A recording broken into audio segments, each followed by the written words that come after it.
Hello everybody. तो आज हम क्लास 10th हिस्ट्री का chapter 4 the making of the global world ये पढ़ने जा रहे हैं। ग्लोबलाइजेशन के ऊपर ये पूरा चैप्टर इस तरह से दिखाया है कि ट्रेड से रिलेटेड जो कुछ भी चीज़ें हैं वो किस तरह से शुरू हुई कंट्री टू कंट्री।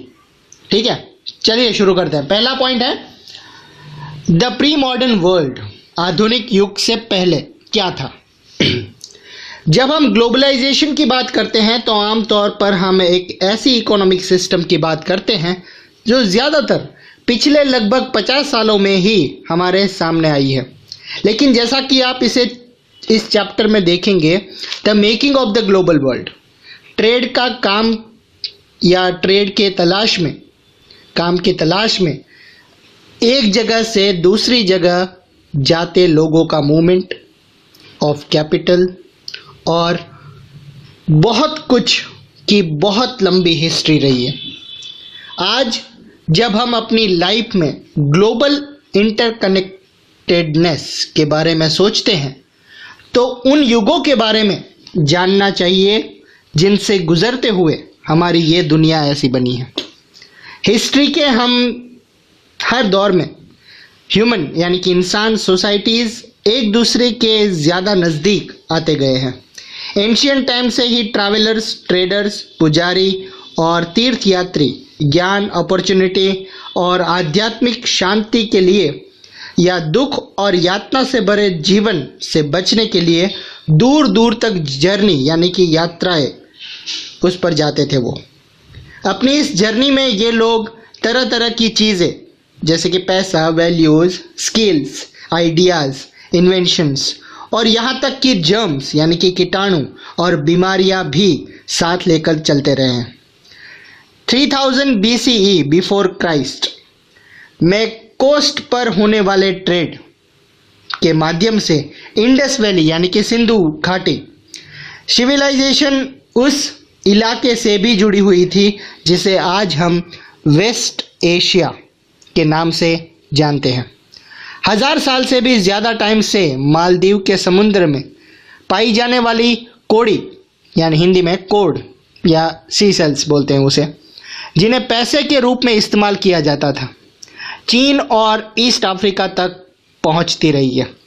बीमारी फैलाने वाले जर्म्स का दूर दूर तक पहुंचने की हिस्ट्री भी 7th सेंचुरी तक ढूंढा जा सकता है। 13th सेंचुरी के बाद तो इनके प्रसार को निश्चय ही साफ देखा जा सकता है। फिगर 1 में आप देख सकते हैं एक मेमोरियल स्टोन पर पानी के एक जहाज़ की इमेज आप देख सकते हैं। Goa museum, 10th century, common era. Western coast के पास पाई गई 9th सेंचुरी के बाद की मेमोरियल स्टोन पर शिप की तस्वीरों से उस काल में, उस टाइम के ओशनिक ट्रेड यानी कि समुद्री व्यापार के महत्व का पता चलता है। 1.1 देखते हैं, silk routes link the world. Pre modern से पहले दुनिया में दूर दूर तक स्थित लोगों के बीच ट्रेड और कल्चरल लिंक्स का सबसे अच्छा एग्जाम्पल सिल्क रूट्स के रूप में दिखाई देता है। सिल्क रूट नाम से पता चलता है कि इस रूट से वेस्ट को भेजे जाने वाला चाइनीज़ सिल्क का कितना इम्पोर्टेंट था। हिस्टोरियंस ने बहुत सारे सिल्क रूट के बारे में बताया है। ज़मीन या समुंदर से होकर गुजरने वाले ये रास्ते ना सिर्फ एशिया के वास्ट रीजन को एक दूसरे से जोड़ने का काम करते थे, बल्कि एशिया को यूरोप और नॉर्थ अफ्रीका से भी जोड़ते थे। ऐसे रूट्स क्रिश्चियन एरा से पहले ही सामने आ चुके थे और लगभग 15th सेंचुरी तक अस्तित्व में थे। इसी रास्ते से चाइनीज़ पोट्री जाती थी और इसी रास्ते से इंडिया और साउथ ईस्ट एशिया के कपड़े और मसाले दुनिया के दूसरे रीजन में पहुंचते थे। रिटर्न में सोने चांदी जैसी कीमती मेटल्स यूरोप से एशिया आती थी। ट्रेड और सारे कल्चरल एक्सचेंज दोनों प्रोसेस साथ साथ चलती थी। शुरुआती टाइम से क्रिश्चियन मिशनरीज ज़रूर ही इसी रास्ते से एशिया में आए होंगे।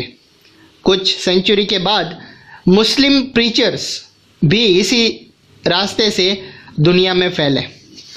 इससे भी बहुत पहले ईस्टर्न इंडिया में उपजा हुआ बुद्धिज़्म सिल्क रूट के डिफरेंट शाखाओं से कई डायरेक्शन में फैल चुका था।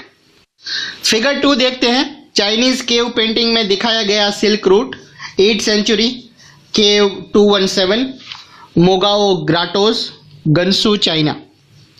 1.2 देखते हैं। फूड ट्रैवल्स, स्पेगेटी और पोटैटो। हमारा फूड दूर दूर देशों के बीच कल्चरल एक्सचेंज के कई एग्जाम्पल पेश करता है। जब भी ट्रेडर्स और ट्रैवलर्स किसी नए देश में जाते थे, जाने अनजाने वहाँ नई फसल यानी कि क्रॉप्स के बीज बो आते थे। हो सकता है दुनिया के अलग अलग भागों में मिलने वाले झटपट तैयार होने वाले रेडी फूड स्टफ के भी कॉमन ओरिजिन सोर्स हैं। आइए स्पेगेटी और नूडल्स का ही एग्जाम्पल लें। माना जाता है कि नूडल्स चीन के वेस्ट में पहुँचे और वहाँ उन्हीं से स्पेगेटी का जन्म हुआ। या पॉसिबल है कि पास्ता अरब ट्रेडर्स के साथ 5th सेंचुरी में सिसिली पहुँचा, जो अब इटली का ही एक आइलैंड है। इसी तरह के फूड्स इंडिया और जापान में भी आए थे। इसलिए हो सकता है कि हम कभी ये नहीं जान सकेंगे कि उसका जन्म कैसे हुआ होगा। फिर भी इन अनुमान के आधार पर जितना ज़रूर कहा जा सकता है कि प्री मॉडर्न वर्ल्ड में दूर देशों के बीच कल्चरल कांटेक्ट रहा होगा।